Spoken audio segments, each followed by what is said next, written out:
नमस्कार दोस्तों, स्वागत है आपका हमारे रामा लाइब्रेरी यूट्यूब चैनल पर।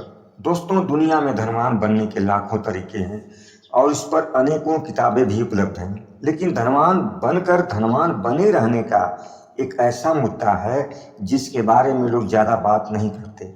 आइए दो निवेशकों की एक छोटी कहानी के साथ शुरू करते हैं।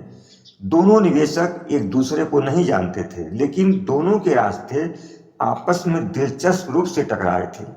जेसी लिवरमोर अपने समय के महान स्टॉक ट्रेडर थे, जब लोग जानते भी नहीं थे कि ट्रेडिंग क्या है।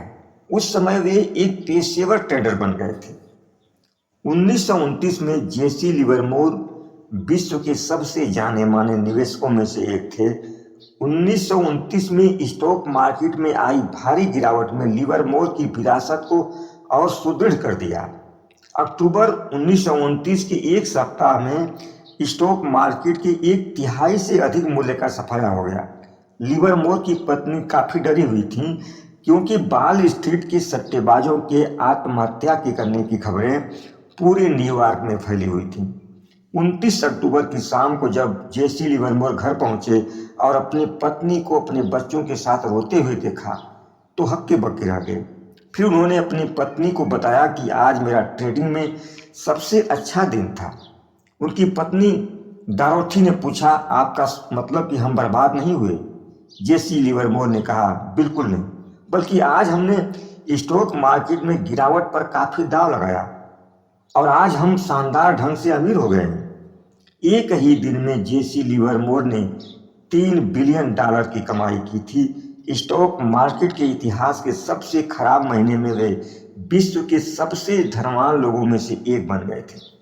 जब लिवरमोर का परिवार अपनी अद्भुत सफलता का जश्न मना रहा था, वहीं एक दूसरा व्यक्ति निराशा में बाल स्ट्रीट की गलियों में भटक रहा था। वह व्यक्ति था अब्राहम जर्मांस्की। अब्राहम जर्मांस्की एक करोड़पति रियल एस्टेट निर्माता थे, जिन्होंने 1929 के दशक में काफी समृद्धि हासिल की और जैसे ही अर्थव्यवस्था तेजी से बढ़ी, उन्होंने स्टॉक मार्केट की बढ़ती कीमत पर जमकर दांव लगाया। अक्टूबर 1929 की भारी गिरावट में अब्राहम जर्मांस्की की विरासत को पूरी तरह ध्वस्त कर दिया। अक्टूबर 1929 की भारी गिरावट ने जहां जेसी लिवरमोर को विश्व के सबसे धनवान लोगों में से एक बना दिया, वहीं इस मंदी ने अब्राहम जर्मांस्की को बर्बाद कर दिया और शायद उनकी जान भी ले ली। लेकिन अगर 4 साल आगे बढ़े तो इनकी कहानियां फिर एक दूसरे से टकराती हैं। 1929 में मिली अद्भुत सफलता के बाद जेसी लिवरमोर ने अधिक आत्मविश्वास से और बड़े से बड़ा निवेश किया और यह सब कुछ उनके सर के ऊपर चला गया और वे भारी कर्जे में डूब गए और स्टॉक मार्केट में अपना सब कुछ गंवा बैठे। दिवालिया और शर्मिंदा होकर 1933 में वे कुछ दिनों के लिए गायब हो गए। उनकी पत्नी उन्हें ढूंढने निकली। वे वापस लौटे, लेकिन अंत में उन्होंने अपनी जान ले ली। समय अलग अलग था, लेकिन जर्मांस्की और लिवरमोर में एक समानता थी। वे दोनों धनवान बनने में बहुत अच्छे थे और धनवान बने रहने में उतने ही खराब। अगर आप सोचते हैं कि धनवान शब्द आप पर लागू नहीं होता, तो इस अवलोकन से मिली सीख सब पर लागू होती है। संपत्ति प्राप्त करना एक बात है और इसे बनाए रखना दूसरी बात है। 40% कंपनियां सफल होने के बावजूद कुछ समय गुजरने के साथ अपना सारा मूल्य गंवा बैठती हैं। ऐसा होने का कारण कुछ हद तक यह भी है कि धन प्राप्त करना और धन बनाए रखना दो अलग अलग कौशल है। धन प्राप्त करने के लिए जोखिम उठाना, आशावादी होना और साहस से आगे बढ़ना आवश्यक है, लेकिन धन बनाए रखने के लिए विनम्रता और इस डर की आवश्यकता है कि जो आपको मिला है वह उतनी ही जल्दी आपसे छीन भी सकता है। इसके लिए यह मानने की आवश्यकता है कि आपने जो भी कमाया है उसमें कुछ भाग्य के कारण भी है। इसलिए अतीत में मिली सफलता को अनिश्चित काल तक दोहराए जाने पर निर्भर नहीं रहा जा सकता है। असाधारण विकास को प्राप्त करने और बनाए रखने के लिए जीवन के सभी उतार चढ़ाव से गुजरकर बचे रहना आवश्यक है।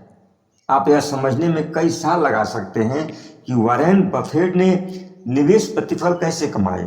उन्होंने सर्वश्रेष्ठ कंपनियों, सबसे सस्ते स्टॉक और सबसे अच्छे प्रबंधकों को कैसे ढूंढा। यह कठिन है। इससे कम कठिन और महत्वपूर्ण यह जानना है कि उन्होंने क्या नहीं किया। वे ऋण के नीचे नहीं दबे। उन्होंने अपने जीवन काल की 14 मंदियों के दौरान घबरा कर स्टॉक नहीं बेचे, अपनी व्यावसायिक प्रतिष्ठा को दूषित नहीं किया। वे दूसरों के धन पर कभी आश्रित नहीं हुए, वे टिके रहे। 18 वर्ष से 89 वर्ष की आयु तक लगातार उनके निवेश ने कंपाउंडिंग द्वारा अद्भुत परिणाम दिए। क्योंकि कंपाउंडिंग तभी काम करती है जब आप किसी संपत्ति को वर्षों तक विकसित होने के लिए छोड़ दें। धनवान होने में काफी लोग समान रूप से सफल हो सकते हैं, लेकिन धनवान बने रहने का कौशल सबसे अधिक मायने रखता है। आगे बने रहने और उत्तरजीविता में अंतर है। पहले के लिए दूसरे की आवश्यकता है। आपको बर्बाद होने से बचे रहना है हर कीमत पर। उत्तरजीविता मानसिकता को वास्तविक संसार में लागू करने के लिए 3 बातों की परख होना आवश्यक है। पहला है कि बड़े प्रतिफल चाहने से अधिक आपको टिकने की जरूरत है।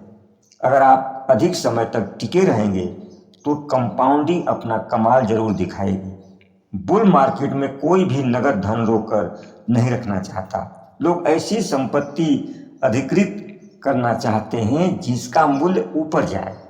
कंपाउंडिंग बड़े प्रतिफल पर निर्भर नहीं करती, मात्र अच्छे प्रतिफल जो लंबे समय तक टिके रहें, और किसी भी तबाही के बीच हमेशा आप जीत जाएंगे। और दूसरा है योजना बनाना आवश्यक है, लेकिन हर योजना का सबसे महत्वपूर्ण भाग यह है कि तब के लिए योजना बनाई जाए जब बनाई गई योजना काम न कर रही हो। ऐसी कुछ ही योजनाएं होती हैं जो वास्तविक संसार में अपनी पहली मुठभेड़ के बाद टिक पाती हैं।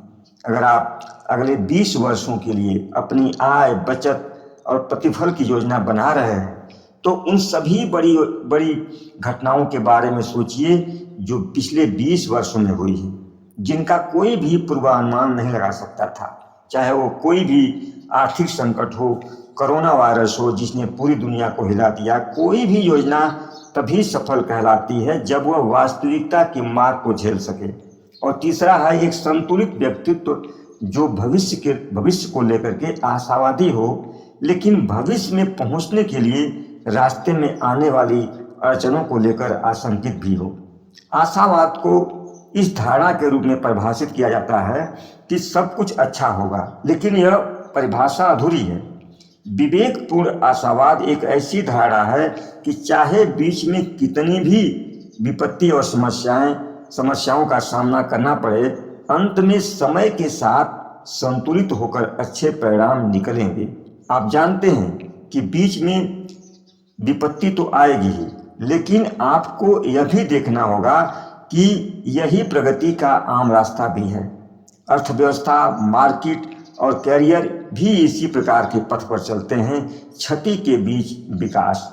तो दोस्तों, इस वीडियो में आपने जाना कि धनवान बनना एक अलग बात है, लेकिन धनवान बनकर हमेशा धनवान बने रहना एक अलग बात। और आपको इस कौशल को हर हाल में अपनाना चाहिए। उम्मीद है इस वीडियो में आप काफ़ी कुछ सीख पाएंगे।